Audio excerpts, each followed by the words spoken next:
With the rise of assisted suicide across the nation and the globe, treatment for the medically vulnerable is an increasingly important part of the pro-life movement. When a loved one is in need of medical care, families can face tough, confusing questions. One well-known example of this is the case of Terri Schiavo. At the age of 26, Terri experienced an unexplained collapse. While she did suffer a brain injury, Terri did not have any life-threatening disease. She was not on machines and not brain dead. And yet, after a lengthy legal battle between Terri's husband and her parents, the court sided with her husband and ordered Terri's death by starvation and dehydration. Joining us now is Terri Schiavo's brother, Bobby Schindler, the president of the Terri Schiavo Life and Hope Network. Bobby, thank you for being here. Oh, it's my pleasure. Thank you. Thank you. So often when we speak about the medically vulnerable, we use the phrase end-of-life care. But you say we need to be careful about using that term. Well, it's easy to use that type of description, but they used to apply it to my sister's case, and it's disingenuous, I guess you would say, because Terri's situation was never an end-of-life type of case. It only became end-of-life when they took away her food and water through a feeding tube, which was the only thing sustaining her. But once they removed her food and hydration, she began the process of dying by death by starvation and dehydration. That's when it became a true end-of-life situation, right? You are now focusing a lot on the right to food and water. What should pro-lifers know about this topic? Well, I think it's really important because unbeknownst to most of the public today is food and water through a feeding tube has been reclassified as medical treatment, artificial life support, extraordinary care. It all means the same thing. So it's no longer considered basic and ordinary care. However, the Catholic Church still identifies food and hydration through a feeding tube as basic and ordinary care, but the medical community sees it as nothing different from, say, a ventilator or something extraordinary. Even though you and I, we need food and water every single day, right. because every single person needs that. That's not an out-of-bounds demand. Well, absolutely, and this was done on deliberately. I mean, they set out to change reclassification in order to make people that are living too long, give them a way of ending their life sooner than you know, like in the case of my sister. Depending on what state you live in, it could be rather easy to either deny or withdraw food and hydration from an individual, even someone that's not dying or is not an end-of-life situation. Well, I just think of how many people at different stages in life do need some help getting food and water. Sure. In the 12 years, it's been 12 years now since Terri's death, how has the medical landscape changed? Are her type of cases more or less common? Well, unfortunately, I think something that we would have thought of as being inhumane and barbaric not that long ago, today has become ordinary. Wow. And I think a lot of it driving this is cost containment.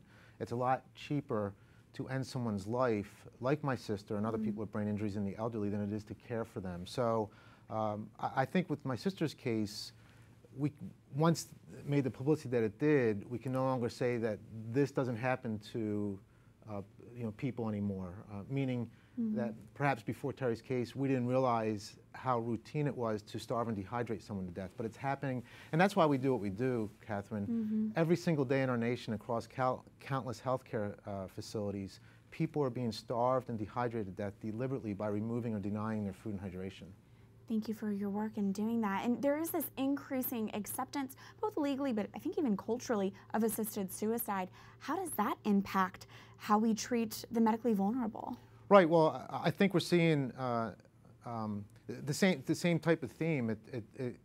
It's motivated by cost containment. There was a case out in Oregon not that long ago, Barbara Wagner, who was applying to the state for medicine or treatment to extend her life. She had cancer, and the state came back and denied her that treatment and instead recommended assisted suicide pills, which are very inexpensive. And we saw a case recently in California, the same type of thing. So as I said before, it's a lot easier and cheaper to end someone's life than to give them extended care. And I think, again, that's what it's driving a lot of this is in the name of you know, saving cost containment, so to speak. And when a family is faced with a confusing medical situation, there's a lot of questions they need to navigate through.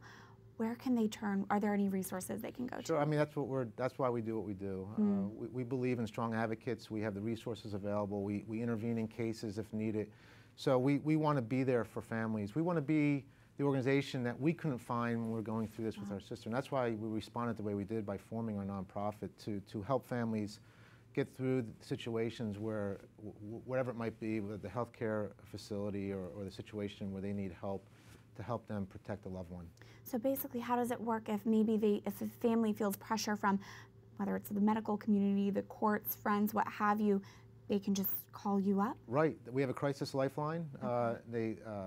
They can call us, and we assess their situation. We'll get all the information, and then we'll decide what kind of help they need. We have a tremendous amount of resources that we've acquired over the years, and whether it's an attorney or a doctor, or whatever it might be, just maybe support emotionally or whatever it might be. So we try to be there for the family, and we've been pretty successful intervening and helping families when their loved one's been in a threat of denial of care. So we work hard to help people and advocate for them when they're not in a position to do it themselves. I think that emotional support is so key as well. I know we've been talking about the cost benefits of maybe ending the life of a loved one, but even emotionally, it's hard for families, and the aspect of compassion and the truth that can play.